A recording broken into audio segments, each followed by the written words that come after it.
Hey, man, I'm telling you, I really F with Quince, man. Like, I've ordered some clothes off Quince. I got these really comfortable shirts that make me look buff. I ordered some pajamas for Veda. I ordered some pajamas for Q. I ordered this, like, white little sexy turtleneck thing for Chia, and she looks great in it. And let me tell you, it's comfortable. It's like there's quality. Quince has closet staples you'll want to reach for over and over again, okay? The best part, everything with Quince is half the cost of similar brands, all right? So keep it classic and cool with long-lasting staples from Quince. Go to quince.com/chaser for free shipping on your order and 365-day returns. That's QUINCE.com/chaser to get free shipping and 365-day returns. Quince.com/chaser. What's up, y'all? Welcome to another episode of No Chaser. But before we do that, I want to remind you, if you watch Dudes Behind the Foods, we got a live show on September 14th in San Diego. Get your tickets. It's going to be a good time. Me and David getting drunk, being silly, interacting with the crowd, just yapping for an hour. We got VIP meet and greet, of course. San Diego, pull up. Dudes, dudes Behind the Foods, San Diego, pull up, baby. September 14th, let's go.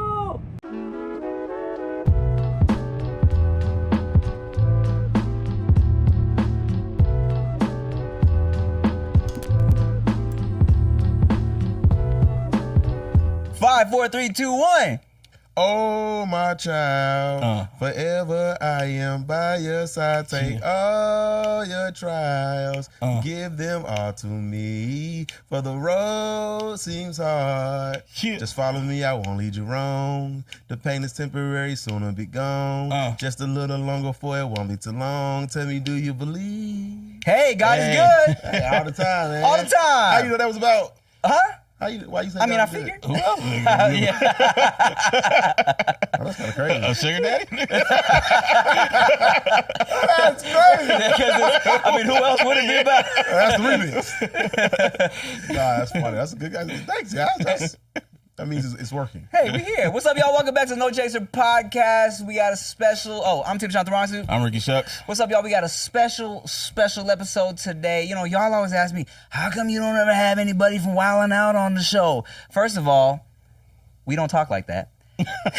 Second, nobody's in LA. Everybody's in Atlanta or New York or ever. You know, it's like, it is what it is. If people are in town, I say, hey, pull up. And I just happen to be on set. How exciting with this man right here. Wow, known him since WildNOut got rebooted back in 2012. But even before that, wow, we some YouTube OGs in the internet space. Make some noise for Emmanuel Hudson. Oh, man, I appreciate that, man. Of course, dog, of course. By the way, if you inquire your minds are wondering, that's actually my song that I sang at the beginning. It's called Emmanuel with an I, featuring Janaya Tashabe's a new track I just released, man. Oh, word. Okay, I thought you were singing some church song I never heard before. No, that's my new church song. That's my single that I just put out. Video's dropping really, really soon. So. Oh, fire. And Emmanuel, like God Emmanuel. God is with us. Yeah, that's what that means. So, Tight. Yeah. Well, shit, man. Go check it out, man. It's on all musical platforms. Let's talk. Well, are you putting out like a whole God album? Is that what's going on? Sure. I would say an EP. You know what I'm saying? This is like my first real project that I'm like. I've released singles here and there, but ever since rededicating my life back to Christ, I try to use more of my talents for Him now. For Beautiful. His glory. So that was the first track that came to mind, and now following real soon would be a EP. That's beautiful, man. Yeah. Okay, well, let's talk about the heathen part of your life first. Okay, We'll get to that. Let's talk about the fun part first, all right? Oh my God, bro. Why did I commit that?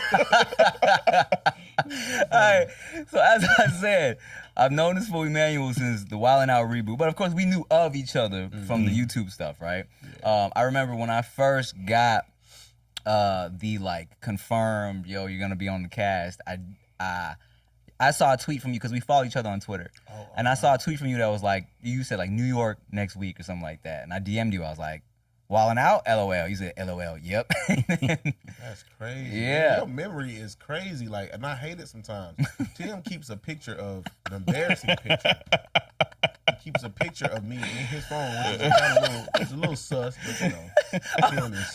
Put it on the screen. No, what? Y'all got that prepared? So yes, no, we're about to. I'm gonna say it to them afterwards. This is fully Emmanuel. We're on set for this show we're shooting, which we'll talk a little bit about.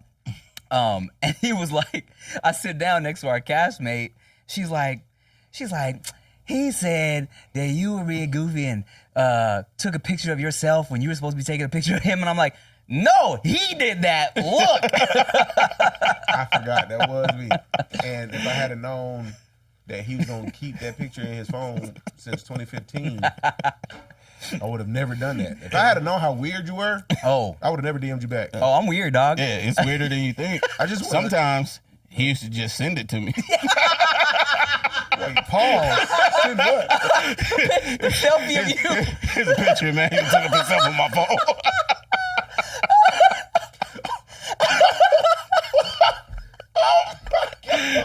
And I know he was cracking the fuck up when he sent it too.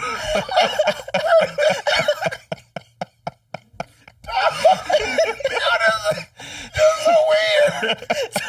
So weird, dog. There's two pictures I have. The one of you and the one I showed you last night of King Batch. A selfie of King Batch.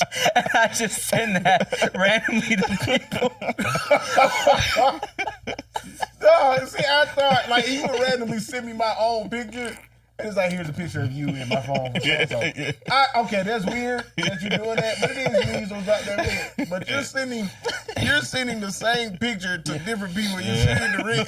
Yes, oh my God, no, you are weird. Whenever spam callers hit me up, I always send them that King Batch picture.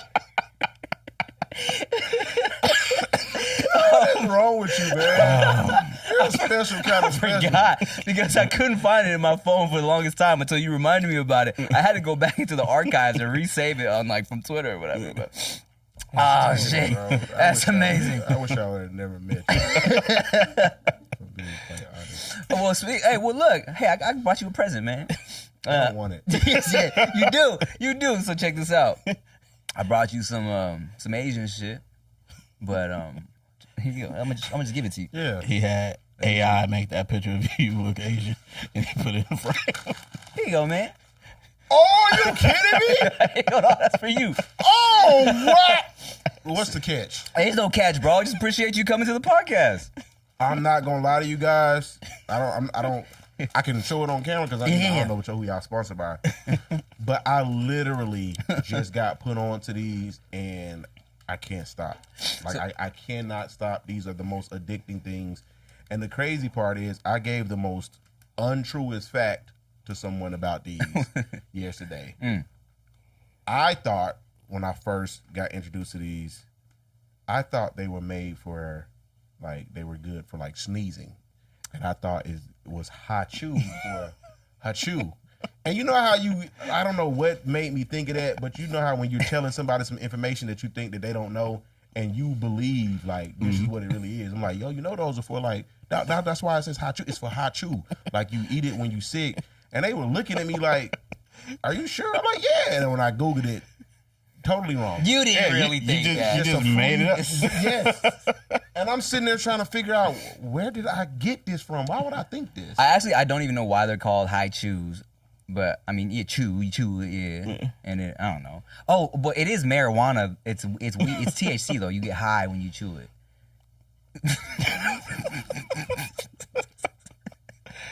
Where's my camera? No, that's a joke. Okay. We were at Crafty. In the Crafty section, and I seen Emmanuel kind of grabbing a couple of them. I was like, oh, what you know about that Asian shit? What you know about the high chews? He's like, I don't. I've never had these before. I was like, oh, well, it's Asian shit. Primarily, in the beginning, you could only find those really at the Asian, like, supermarket. See, that's why I thought, because you guys do everything with purpose. I mean, you make candy for, it's something, that candy is supposed to do something. And I thought it was Hachoo. It's like, if I drink it with some tea and I chew this, it's for Hachoo. And it's not for Hachoo, actually. Well, here you go, man. Take those back to Atlanta. Thank you. I will. No, they're not going to make it back to Atlanta. They might not even make it back to the hotel. You're from Atlanta originally, like your whole life? Clayton County. Born where? In Mississippi. Moved to Georgia in second grade. Oh, okay. And been raised there ever since. Country boy. That's right, man. Yeah, how you like LA? It's cool. For sure. It's all right. They got back and forth here and there. It's very congested. Mm-hmm. It makes Atlanta traffic look like child's play. Mm-hmm. But other than that, the weather is the same. It's nice all the time. Mm-hmm. But I think I like the four seasons in down south. You get the snow, the fall, like the orange leaves and all that. Out here, you just get sun. Yeah. Burn. Pretty much. You get a little rain. Yeah. A little gloom. I heard it's bad when it's rain. Like when it rains, it's like bad out here. Yeah, because we're not prepared for shit. Like, Yeah, it feels- structurally. So shit just floods. Structurally, people don't know how to drive. They start to panic a little bit. They start skidding. There's more accidents. Are you serious? Yes, we're just not used to it. So as soon as it gets a little rainy, motherfuckers get like, man, they tense up, and then someone might hit the brakes prematurely, and then they might skid a little bit. You just get a lot of accidents. People just get people don't like when it rains out here. People don't like go out. Yeah. If they can avoid it. Insane, man. So basically, like, we're more prepared than the West Coast for anything. Like, you guys can't handle just a breeze out here. Oh, I love a breeze, but it's just. That's crazy. And the thing about it too is when it rains, it'll rain for like 2 straight weeks out here, and then it just gets very. I think people just get depressed too. Yeah. After like 3 days of rain, people are like, ah. But to answer your question, no, we're more prepared than anybody at any time. Yeah, for And better than wildfire, everybody. But not clearly rain. Everything. You're not even prepared for nature. As a matter of fact, speaking of the weather, there's this lady yesterday just told me that in Amsterdam, the people out there, like, it's like super cold out there and all that stuff like that. She was like, there's women out there that they drive bikes and then they have the child on the handlebar type thing or a basket, whatever, and on their backs they have groceries and stuff. And it just made me look at America like, man, we super spoiled, because if women are doing that in the snow out there and going to concerts when it's super cold and their body just adapted to it, like, what are we complaining about in America? Like, the women we have in America, nope. Bro, we got a homegirl from she stays in Chachi stays in Norway. Greenland, Iceland, one of those, yeah. Out there, it is a regular thing to just like when in snowy weather, just leave your baby like in the stroller chilling outside. Like they'll go have lunch and the baby outside sleeping. Yeah, not a joke. To get them like, where's this at? What? One of those multiple places, Norwegian, Icelandic, that in the area. Cold white people area, Viking area. Yeah. Let me fix my face, because that's not. I guess it's only surprising because of what I'm used to. Yeah. As far as like as far as I'm concerned, I know black people don't like the cold. So we would look at anybody out there like, you out here just running in the cold. But when you think about it, our body adapts to different things. So when you guys said like, oh, we don't know how to handle rain out here, there's no judgment, because you guys literally are in a desert. So you're not used to rain. Okay. Well, I'll tell you this, bro. Because people always try to roast LA people, because as soon as it hits like 60, 70 degrees, I'm like, ooh, hoodie weather. Let me take this hoodie. Oh my goodness. But I tell you this, every person I know who lived on the East Coast and had the snow, who moves here, yes, a year, maybe 2 years into it, they code the same way we code. Yes, so they'll come back and they'll be like, used to where you this at. LA cold is different. Yeah. I'm not going to lie. I'm with y'all now. And they are bundled up at 70 now. Yeah. You know? So it's just choices, especially in Amsterdam, because they're developed as hell. They don't need to be on bikes with babies and backpacks full of groceries. They just want to do that shit. Oh, that's funny. It's not like like they don't have cars and shit. They don't? No, they I'm do. not very aware. I'm just Mississippi and Georgia. Yeah, no, they got everything out there. Well, let me ask you this, man. How did, because people always ask me this, and I don't know this about you. How did WildNOut come about for you? Nick reached out to my management, and they, when I auditioned and I got it, I didn't know I had got it. And my manager, they at the time, they tried to like record my reaction from the phone call, because they knew they was getting a phone call today.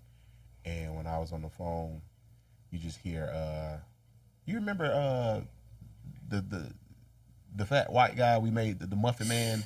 Yes. I'm so mad that I'm not going to know his name, because we should know his name. But you know who I'm talking about. Yes, of course. So it's the episode we made, the Muffin Man, about he was on the phone and he was like, man, hey, yeah, congratulations, man.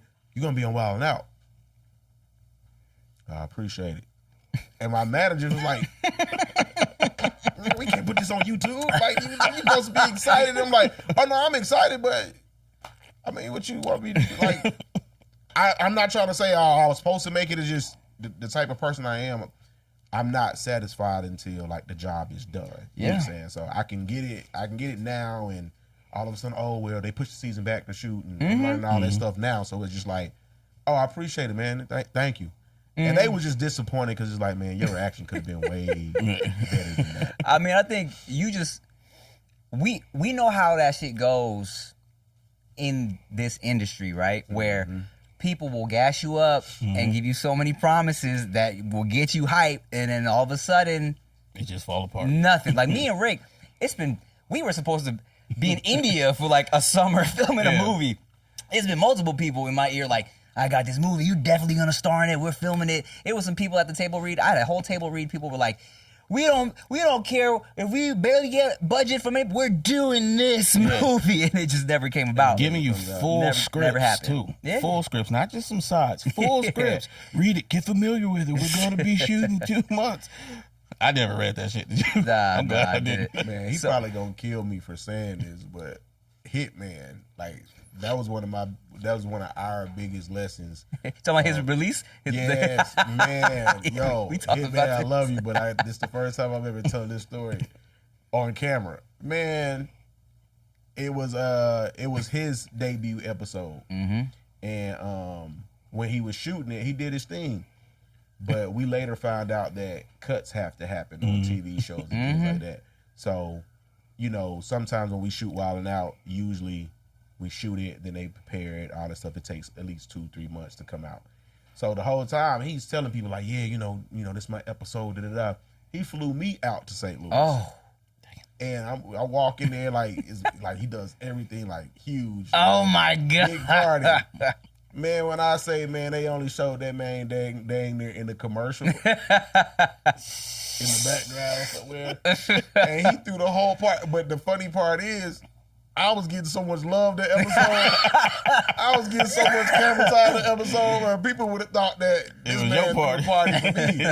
But I'm in the corner just like, yeah. Oops. Oh man. I was like, that's bad. We laugh about it now, but that's a valuable lesson that we definitely learned. Like being on WildNOut, we'll sit here and say a joke during the show and it would kill. Like bring the building down. Then we'll go home, tell our friends, oh, you wait till this episode come out. Wait till I say this. Because some of that stuff can make and break your career. Like, you say a joke that goes viral, and now all of a sudden you hot right now. We want to book you for this, da-da-da. And then when it never comes out, you look crazy telling all your friends and family, like, I said this. And then what are you talking about? Yeah. Bro, literally, remember the first episode we filmed, I think, was Kevin Hart. Was that the first? Yeah, because they aired it as the season finale, but I think it's the first one we filmed. From what I remember, it might have been. I forget. Oh yeah. So I remember, well, it was one of the first, if not the first, and I remember being like, I killed this episode. I was like, I had some bangers in the wild style. I had a good moment with this and this and that. So I'm telling everybody because they're premiering with the Kevin Hart episode. I'm like, oh wait, premiere? It don't matter. So I'm like, everybody watch WildNOut premiere Kevin Hart. I killed it. Just wait, right? The shit came out, and all my funny stuff got cut, but they left me getting a buzzer, and they left someone talking crazy to me in the wild style. So everybody was on Twitter like, Tim, what happened? What happened, bro? I was like, oh. So from then on, I never promoted it. I waited for New York first, because it would air in New York first, right? So if people in NY were like, yo, Tim, you killed it tonight. I'm like, everybody watch WildNOut tonight in LA, right? But if it was like crickets in New York, or if someone was like, yo, Tim, you kind of fucked up tonight, I'd be like, oh, what? WildNOut, is that tonight? Oh, damn, I didn't even, well, hey guys, well, check it out if you want, I guess. Good stuff, man. A lot of good memories on WildNOut, man. Those were the good old days. You auditioned for Nile too, or? Oh no, I auditioned at a comedy club in front of. I think Niall was probably there. Niall, for you guys who don't know, he's the showrunner. He's the one that picks the talent, yells at you, all this stuff like that. But shout out to Niall. Big shout out to Niall. Let me ask you this, bro. Speaking of because you and me, I feel like, we kind of have similar career paths, okay? And I remember, when I saw you on set for the show we're filming now, first of all, pleasant surprise. Pleasant surprise, and I'm like, ugh, I'm trying to get away from this, from WildNOut. Heavy on the away from this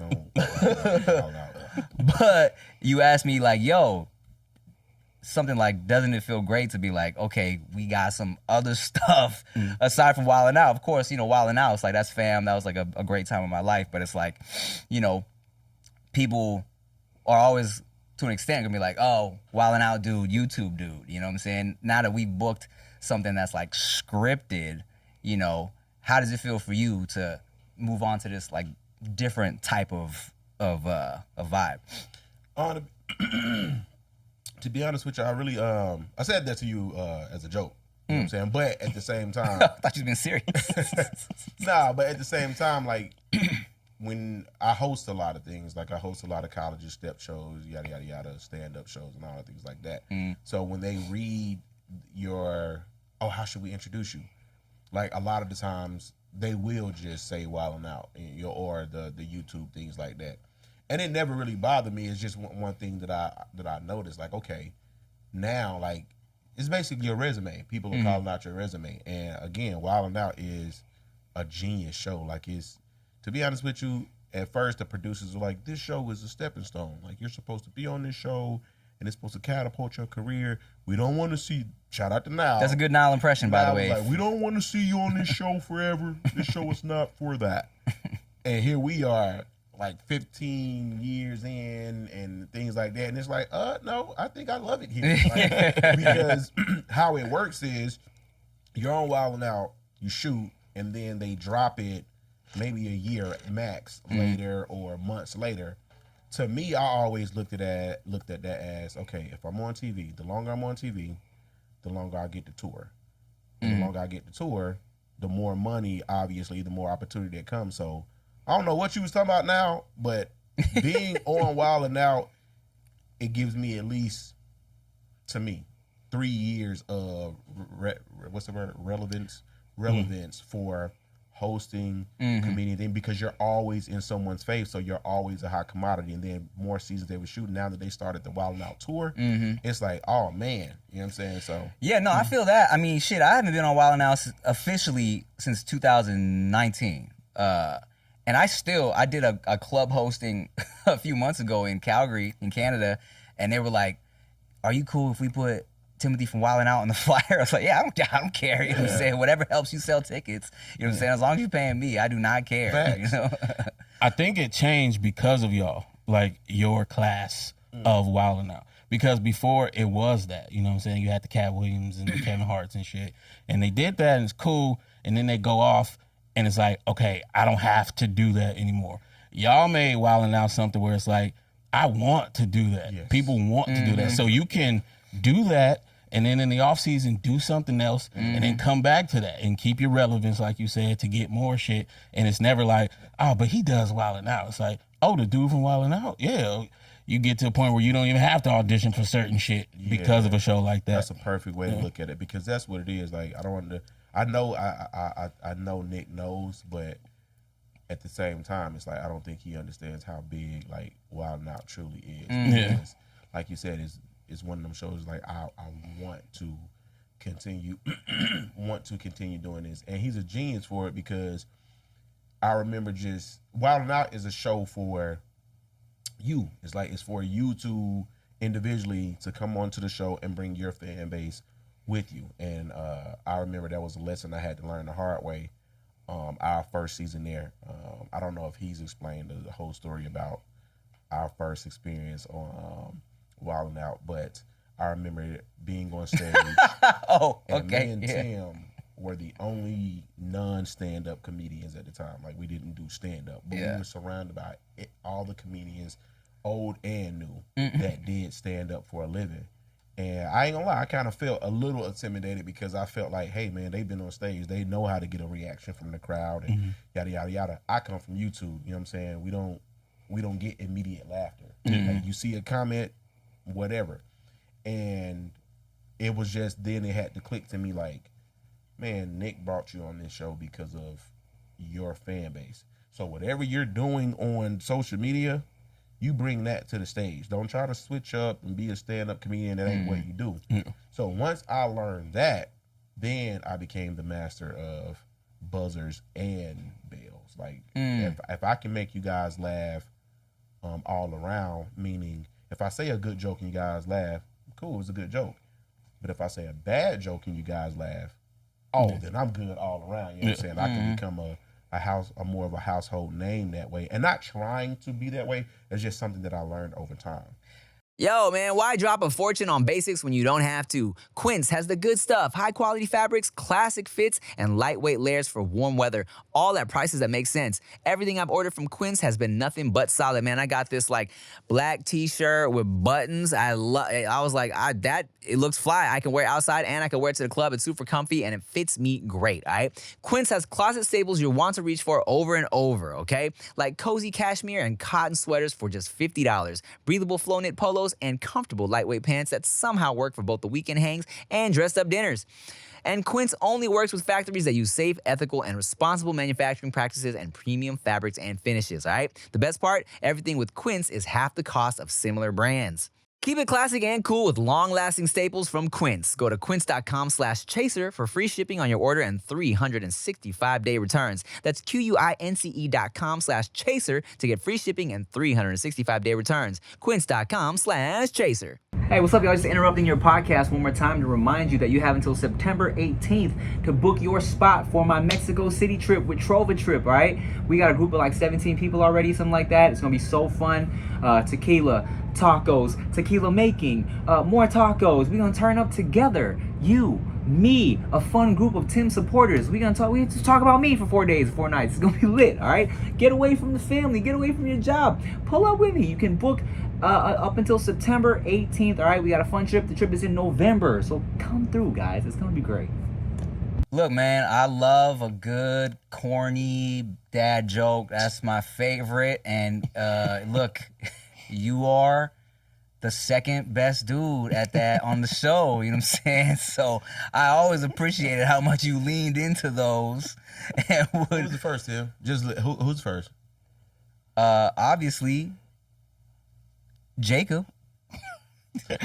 You trying to find the most obscure name in your head. Rossica Matters. Oh, what are you talking about?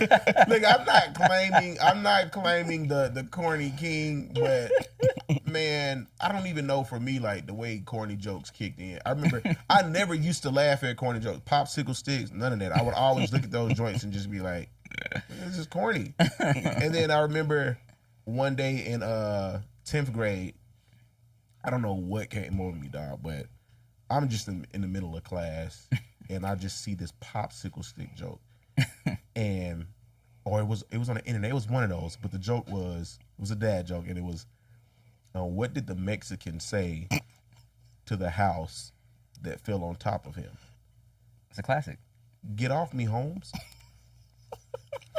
I mean, dog, when I say I dang near got kicked out of class because I burst out laughing. I'm in tears. I'm like, man, why am I? This is so hilarious.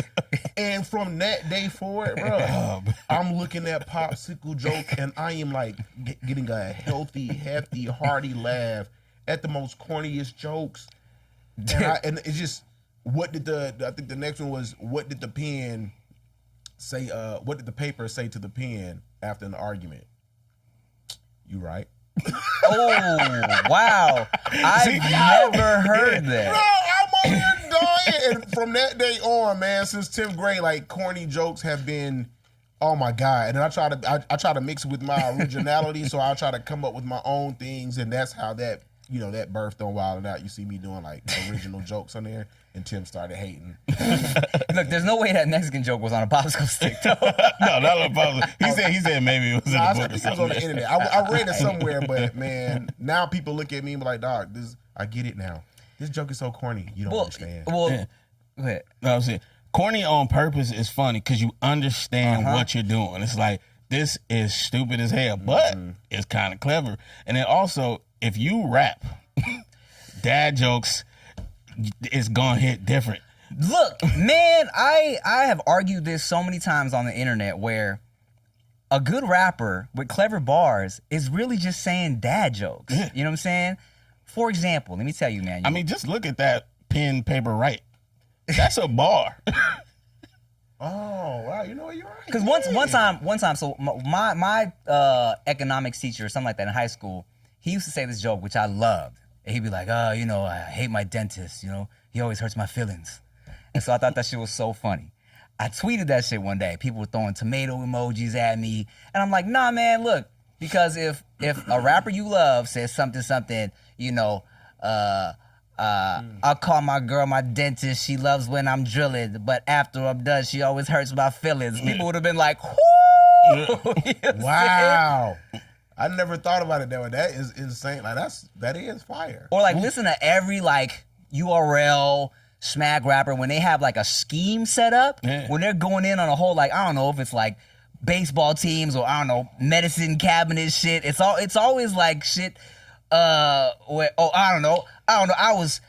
My head hurt when I was fixing the kitchen, but I've handled it tile and all.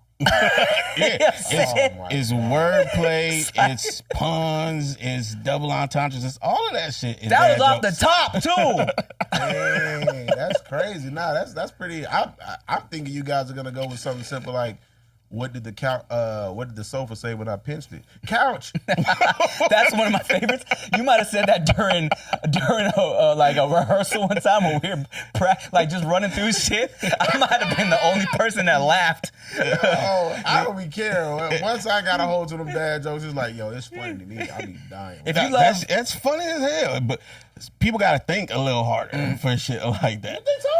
Yeah, that's why people say shit is corny, because they didn't think far enough. Oh, I think it's like they feel like, I don't know, some people feel like they're too smart for shit like that, so they don't understand that like it's on purpose. You know what I'm saying? Mm-hmm. If you love that Get Off Me Holmes verse, oh my god, joke. I mean, you've heard the rubber toe, correct? Rubber. Of course, just making sure. Okay, because but that doesn't be Get Off Me Holmes. Because I'm a visual like learner. Like, so just picturing a Mexican just like under like the roof of a house. And like, yo, get off me, Holmes. I'm telling you, that was the first corny joke. Like it drew tears, man. To this day, that's the goat. That's the GOAT joke. Well, let me tell you my favorite. If we talk about Mexican dad jokes, no, this is not even a racist joke. It's one of my favorites. People either love this or hate this. All right, but I learned this during my time at Paramount High, which was majority Mexican. So you got to know a little bit of Spanish for this. All right, Spanish for jaguar is jaguar. Jaguar. Yeah. Jaguar. Okay, so what did the jaguar say to the other jaguar? Jaguar you. It's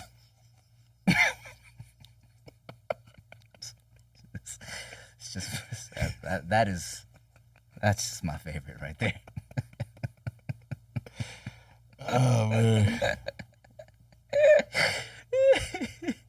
And we'll be right back. Just kidding. So let's talk about this. You came up on YouTube. Yeah. Doing videos with your brother. Yeah. And your brother, I'm sure people for years were like, when you gonna get your brother on the show? Why you not bring your brother on the show? Which is so stupid. They've been telling me the same shit for Rick, but it's like, first of all, Rick doesn't want to go on WildNOut. You don't?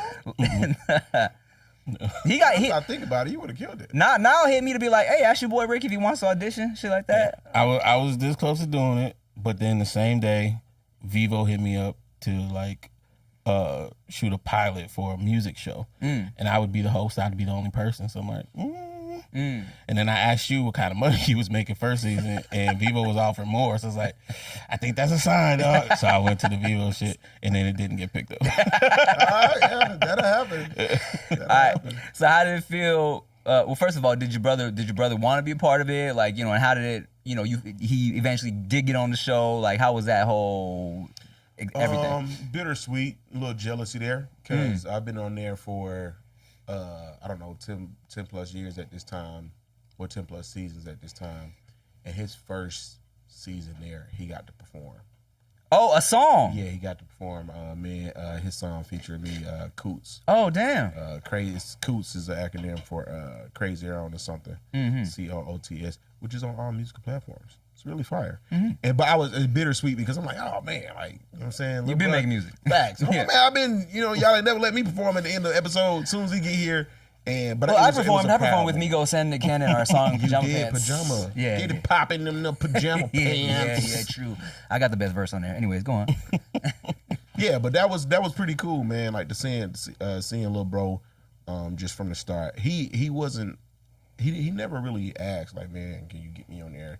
He was just always very supportive, and he waited for his turn. And once he started doing this thing individually on social media, that's when they noticed, and it was like, hey, we think about getting your brother on the show. Man. I see. And like brothers, we argued behind set, you know what I'm saying, on set in the green room, but that's my little brother, man, so super proud of him. That's tight, man. That's tight. Okay, let's talk about this. I mean, I've always known you to be a God-fearing man. He's scared of God. And pussy. No. You be doing good. No, of course. I mean, of course. We love you and we fear you, God. What caused the now that you're really leaning into, you said you kind of kindled your relationship with God, is that what's going on? And so tell us about that journey. Honestly, I just got tired of being a hypocrite. Like a lot of people, and this is no like shade to them, because anything that brings you closer to God I'm all for. But me personally, I was just outside one day, and I just started thinking to myself, like, you got to stop being a hypocrite. You can't be running around here telling people about Christ in your private life, but then you're still out here doing things that it's not of him or like him. So at that moment, I just got prompted to actually pick up the Bible for myself and read it for myself. I always believed in it, always understood, like, yeah, Lord, we fear you, yada, yada, yada. You're going to take care of this and the third. But my prayer life was super weak. My spiritual life was super weak. Like, it was dang near, non-existent. Like, I would just go off of old sayings my parents taught me and things that I learned in the church when I was young. But to actually truly experience him and his true love, I had to get to know him. And the only way I believe that you can do that is through actually intentionally studying and reading your Bible. So once I just picked it up and started reading it for myself, my life just changed. It was like, I can't even explain the feeling. It was just like, oh, wait a minute. The moment I realized what it's all about, I thanked him at that moment for allowing me to live this long for this actual moment. Like, I look back on my life, and I'm like, okay, all the car crashes I got out of, all the car crashes that was probably meant for me that I never seen. Like, it put my whole life in a different perspective of what I should have been doing this whole time. And slowly but surely, because it just didn't start immediately, I had to, it's like practice, like bad habits are built out of practice. So once I started like reading every day, like learning him, experiencing him, then my faith started to grow in him, and even more. And then he started to talk to me clearly, like just as clear as me and you are talking on this couch. That's how he communicates with me. And it seems so crazy and cliche when you tell people this, but you're not going to truly understand until you see for yourself and earnestly do it.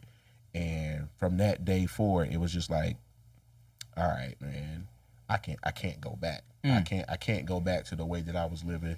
Not even if I wanted to, because now that I know the truth, it doesn't make sense to go back and do the same things that I used to do, knowing the consequences, knowing what it's done, and already experiencing things that you said would happen, back then. I just didn't read it to know. Like, that's what, for me personally, that's how I believe that it's super true, because now that I read things today, I've already experienced it in the past. So it's like, man, if I would have read this before I did this back then, I would have known how to navigate this. So I've experienced certain things that has already been done. This is why I can't. There's no arguing with it. So how has that affected your content or like your jokes on WildNOut or like just how you navigate the industry now? Simple, black and white. Like, don't do this. Stay away from this now. And it's more so for just to be a better, to be a like a light, to be an example. And because there's a lot of things that people just take like very small, like, oh man, that don't mean nothing. But it's like, if you understood what it does truly mean, like for example, the show that we're shooting on now, I don't know when this episode is coming out, and hopefully whatever, but soon. Okay, so the show that I'm shooting on now, right? They had a lot of like cursing from my character in the script. So outside of just like, if you notice in my videos, my music and stuff like that, I don't curse. So outside of my career or entertainment, I try not to, or I just don't curse, right? And so I booked the role for this show, and I seen that they had a lot of curse words. And I told my manager, I'm like, I'm all right with doing the role, but I don't want to curse. She's like, okay, I'll let them know this, that, and third. So maybe we're like 3-4 days in from Tabor Reeves and actually shooting. And I keep seeing that they're updating the script, but they keep giving me curse words. So I said something to my manager again. She said, I told him, but, I'll tell him again. And then one day I wake up in the morning before I go to set and I pray and I ask God, I'm like, hey, I don't know who you got to holler at, but just soften their heart. Let them know, like, I'm not trying to curse.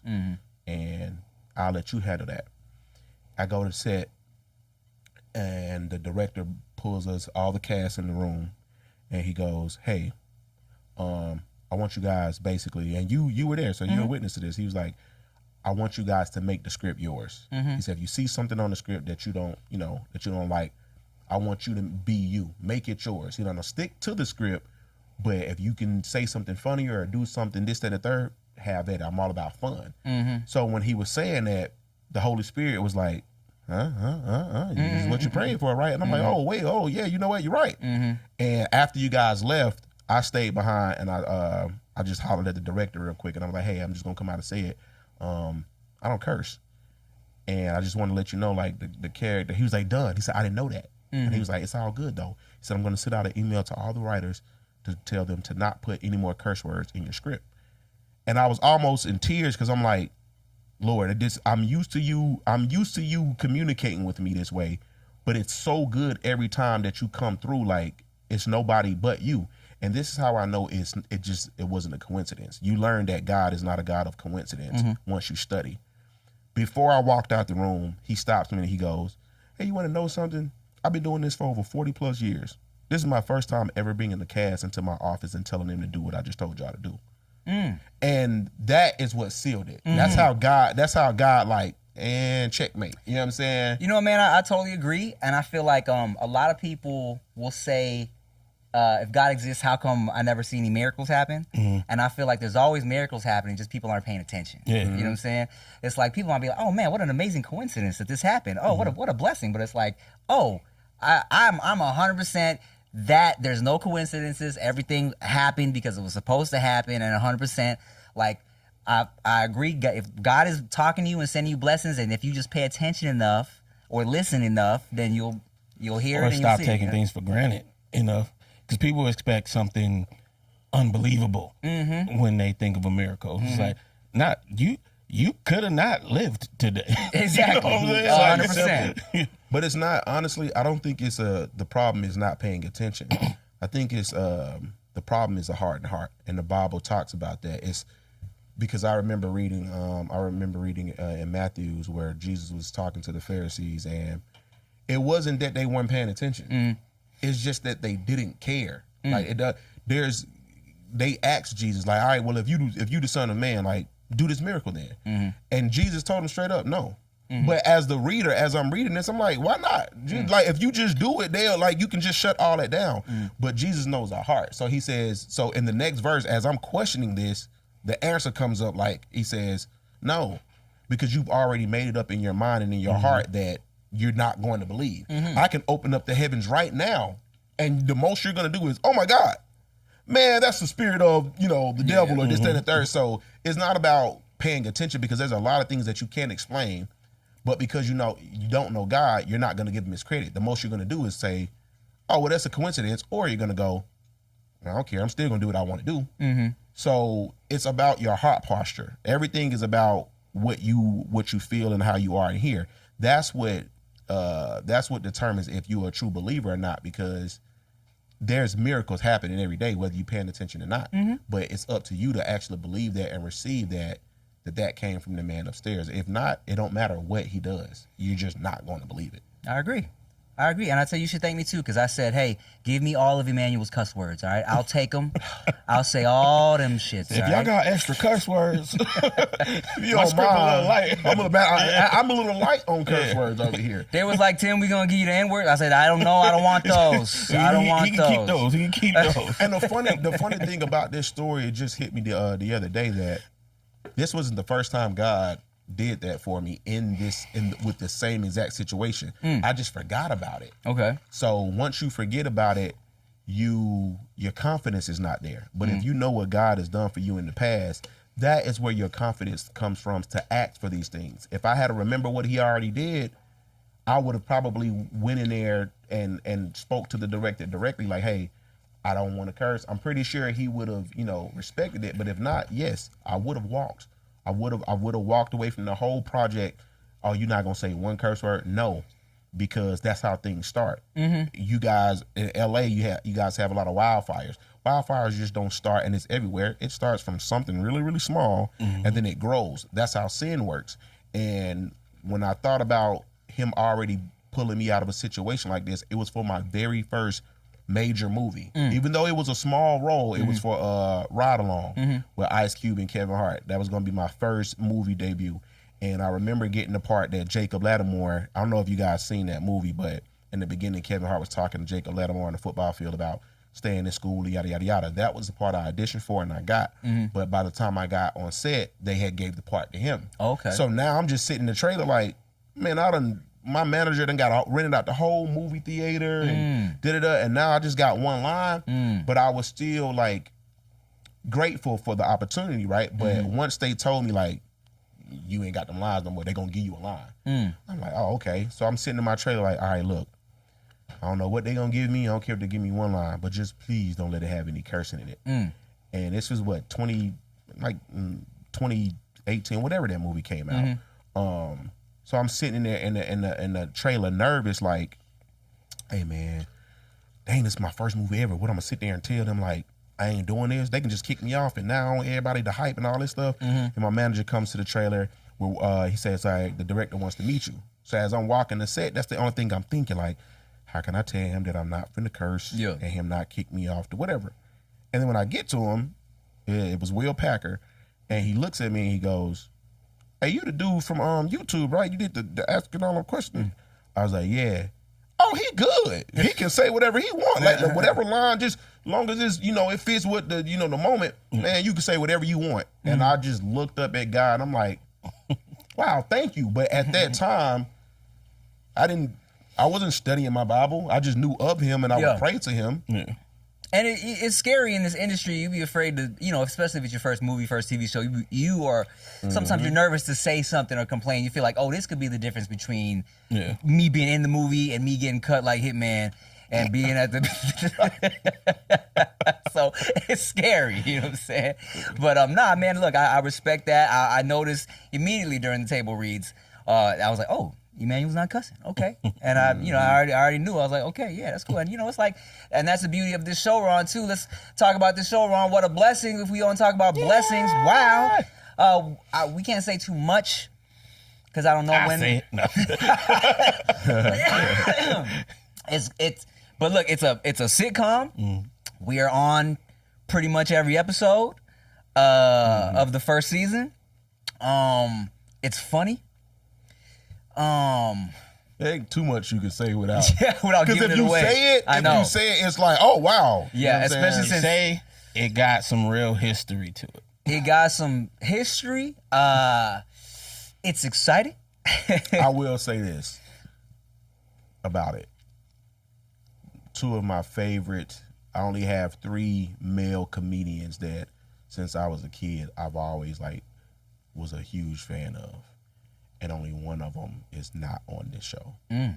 So to be able to grow up watching these people and just imitating their moves, this, that, and the third, just hardcore fan, to be able to work alongside and for these comedians is more than a dream come true. So that's what I will say about the show. Look for that when we can tell you about it officially. What else can we? When does the EP drop? What else are you working on that we can talk about before we get out of here?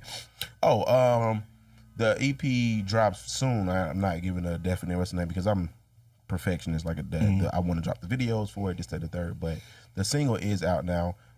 Me and my brothers we're putting together shows and potentially a tour to just travel and spread the gospel through comedy. Other than that, it's more just how I started.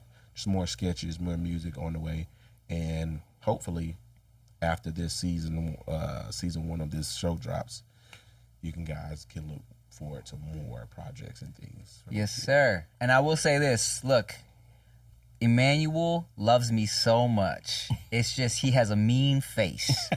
If you meet him in person, it's just his face. But he really is a nice guy. So thank y'all one more time. Thank you, Emmanuel, for pulling up, man.